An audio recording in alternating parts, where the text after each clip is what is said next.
प्यारे बच्चों, 8वीं कक्षा के गणित के दूसरे चैप्टर एक चर वाले रैखिक समीकरण के दूसरे लेक्चर में आपका स्वागत है। इस लेक्चर में हम आपके गणित की प्रश्नावली 2.1 के सभी 12 प्रश्नों को हल करेंगे। इससे पहले हमने इसी प्रश्नावली से पहले दी हुए 4 उदाहरणों को सोल्व कर लिया था और एक समीकरण क्या होता है और समीकरण का हल किस तरह से ज्ञात किया जाता है, इन बातों पर हमने पूरा डिस्कशन कर लिया था। जिन बच्चों ने पहला लेक्चर नहीं देखा है वो इस वीडियो के डिस्क्रिप्शन में जा करके आप पहला लेक्चर देख भी सकते हैं। ओके, तो आइए शुरुआत करते हैं। तो यहाँ सभी प्रश्नों के लिए एक इंस्ट्रक्शन है कि निम्न समीकरणों को हल कीजिए। तो सबसे पहले मैं सबसे पहला क्वेश्चन लेता हूँ। यहाँ पर सबसे पहला क्वेश्चन है x - 2 = 7। इस समीकरण को हमने हल करना है। तो यहाँ देखिए कि x = 7 तो पहले पढ़ा ही है, -2 को मैं इधर लेकर के जाऊंगा तो ये प्लस का 2 हो जाएगा। x = 7 + 2 क्या हो जाएगा, 9। और ये मैंने आपको पिछले लेक्चर में बताया था कि अगर कोई माइनस का पद है तो बराबर के इधर जाते ही क्या हो जाएगा, प्लस का हो जाएगा। और अगर इधर कोई प्लस का है तो बराबर के निशान से इधर जाते ही माइनस का हो जाएगा, जैसे दूसरे क्वेश्चन में है। अभी देखिए y + 3 = 10। अब देखिए यहाँ पर हमने एक कमी छोड़ दी है इस क्वेश्चन में कि पहली लाइन के बाद जब दूसरी लाइन लिखते हैं तो यहाँ या लिखते हैं और उसके बाद जब तक उत्तर नहीं आ जाता तब तक हर एक लाइन में या लिखते जाएंगे। ठीक है, शुरू में बराबर का निशान नहीं आता क्योंकि बराबर का निशान बीच में आ चुका है। अब चलो दूसरे क्वेश्चन को देखते हैं कि y + 3 = 10। तो y = 10 लिखेंगे। अब ये 3 प्लस का है तो इधर जा करके माइनस का हो जाएगा और y = 10 में से 3 घटेंगे तो क्या आएगा, 7। ठीक, अब यहाँ पर यह हमने लगाना है और ये जो y का मान आ गया यही इस समीकरण का क्या है, हल है। ओके, अब तीसरा क्वेश्चन जो है वो दिया हुआ आपको 6 = z + 2 या। अब देखिए कि क्योंकि ये दोनों साइड है तो बराबर ही, left hand side right hand side के बराबर है। तो जैसे एक तराजू में कि 2 पलड़ों में हम कोई चीज़ रखते हैं तो ये दोनों जब बराबर है तो ये वाला ये चीज़ उठा के वैसा इसमें रख दे, ये वाला इसमें रखते रहेगा तो बराबर ही ना। तो इसलिए हम इसकी साइड चेंज कर लेते हैं। लेफ्ट हैंड साइड को हम राइट में ले आते हैं, राइट को लेफ्ट में ले आते हैं ताकि सॉल्व करना आसान हो जाए। या z = 6। अब ये 2 प्लस का है, इधर जा करके माइनस का हो गया। या z = 6 में से 2 गए 4। ये आ गया आपका आंसर। ओके, और चौथा क्वेश्चन देखिए कि 3/7 + x = 17/7। ओके, या अब देखिए चर वाला पद जो हम पहले यहीं रखते हैं, बिना चर वाला पद जो है अचर पद हम दूसरी तरफ लेकर के जाएंगे। तो दूसरी तरफ जो पद पहले पड़ा पहले उसको लिखेंगे, उसके बाद जाने वाले पद को लिखेंगे। अब ये जो जाने वाला पद है ये प्लस का है, इधर जा करके माइनस का हो जाएगा। या x = इन दोनों का एलसीएम आ गया 7। 7 को 7 से भाग दिया 1, 1 को 17 से गुणा 17, 7 को 7 से भाग दिया 1, 1 को 3 से गुणा 3। या x = 17 में से 3 घटेंगे 14/7। अब 7 × 7 = 7 × 14। या x = कितना आ गया, 2। x = 2 आपका यहाँ पर आंसर आ गया है। अब मान लीजिए मैं एग्जाम के अंदर ये सवाल कर रहा हूँ और मुझे शक हो जाता है कि ये सम रॉन्ग तो नहीं है कहीं। तो अब तो जैसे हमारे पास बुक है हम पीछे से आंसर चेक कर सकते हैं, लेकिन अगर एग्जाम में चेक करना हो तो क्या करेंगे, लेफ्ट हैंड साइड में x की जगह 2 रख देंगे। 3/7 + 2। अब सिर्फ लेफ्ट हैंड साइड को सॉल्व करेंगे। दोनों का एलसीएम आ गया 7। 3, 7 को 1 से भाग दिया 7, 7 × 14, 14 + 3 = 17, 17/7। लेफ्ट हैंड साइड कितना है 17/7 और राइट हैंड साइड भी कितनी है 17/7 है। तो इसका मतलब हमारा सम बिल्कुल ठीक है, किसी से पूछने की जरूरत नहीं है। इसी तरह से आप हर एक क्वेश्चन को चेक कर सकते हो। जैसे y बराबर 7 आया, 7 में यहाँ रखूँ 7 + 3 10, इधर 10 है। ये 9 आंसर आया तो 9 यहाँ रखूँ, 9 - 2 7 7, ठीक है। इधर 4 आया, 4 यहाँ रखूँ, 4 + 2 6, इधर भी 6, ठीक है सर। ओके, अब आगे 5वां क्वेश्चन देखिए कि 6x बराबर 12। ओके, या अब यहाँ पर देखिए दूसरा पद तो कोई है नहीं, तो अब इसका मतलब x का जो गुणांक है उसी को ही लेके जाना पड़ेगा हमें। तो पहले राइट हैंड साइड में वो लिख देंगे। अब 6 गुणा में है तो गुणा वाला जो चीज़ है वो भाग में हो जाएगी। अब जैसे 6 संख्या 6 जो है यहाँ गुणा में है x के, तो ये राइट हैंड साइड में जा करके जो भी है उसके भाग में चली जाएगी। अब 6 × 6 6 दूनी 12, तो x बराबर 2 जो है इस समीकरण का हल आ गया। बिल्कुल छोटा सा समय, x बराबर 2 यहाँ रखें तो 6 दूनी 12, बिल्कुल ठीक है।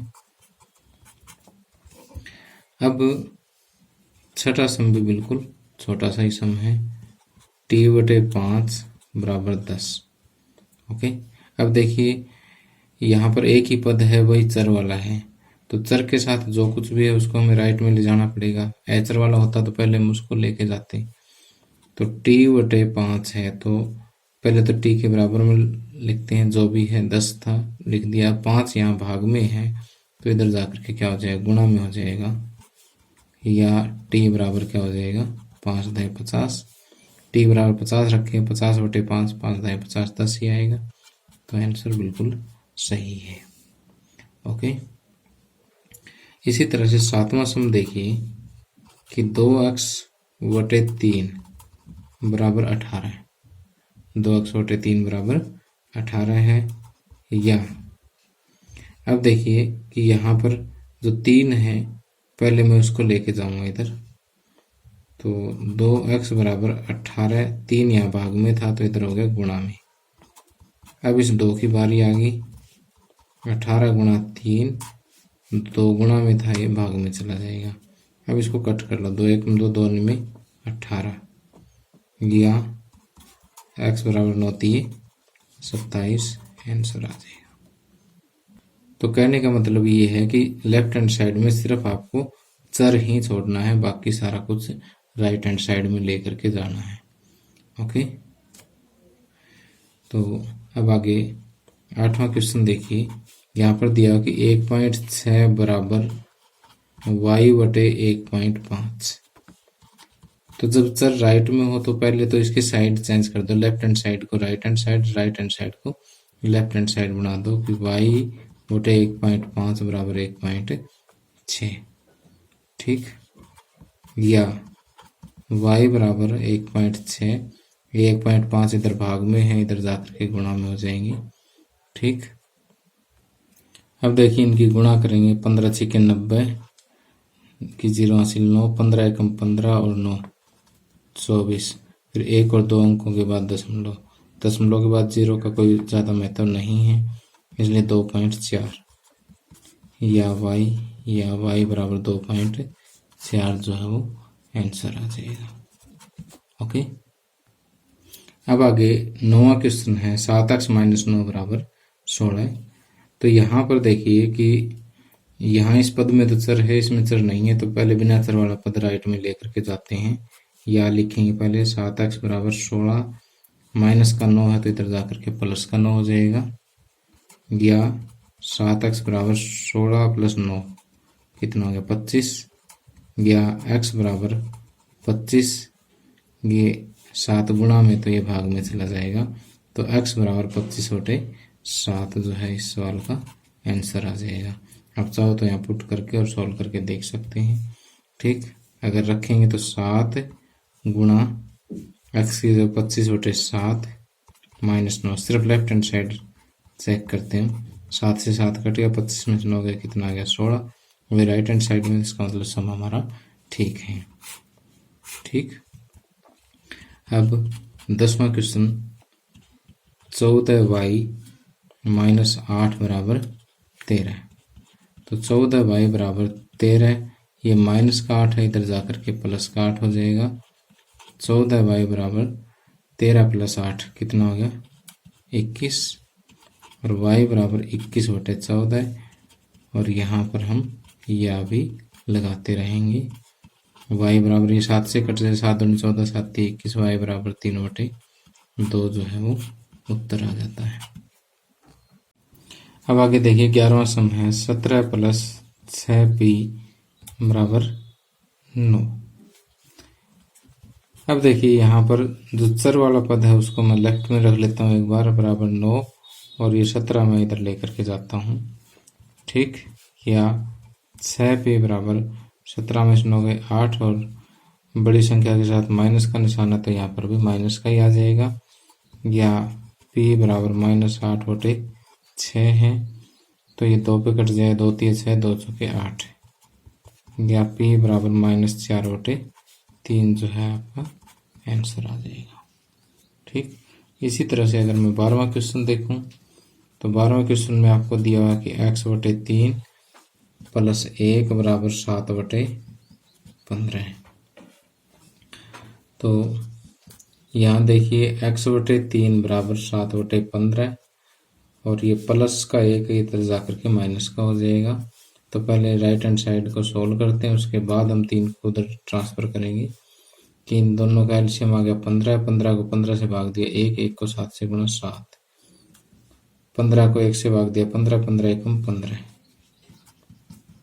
x/3 बराबर 15 में 7 गए 8, -8/15, या x बराबर -8/15 गुणा में 3, 3 × 1 = 3, 3 × 5 = 15, या x बराबर -8/5 जो है आंसर आ जाता है।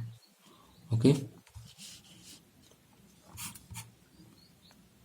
तो प्यारे बच्चों, इसी के साथ ही लेक्चर समाप्त होता है।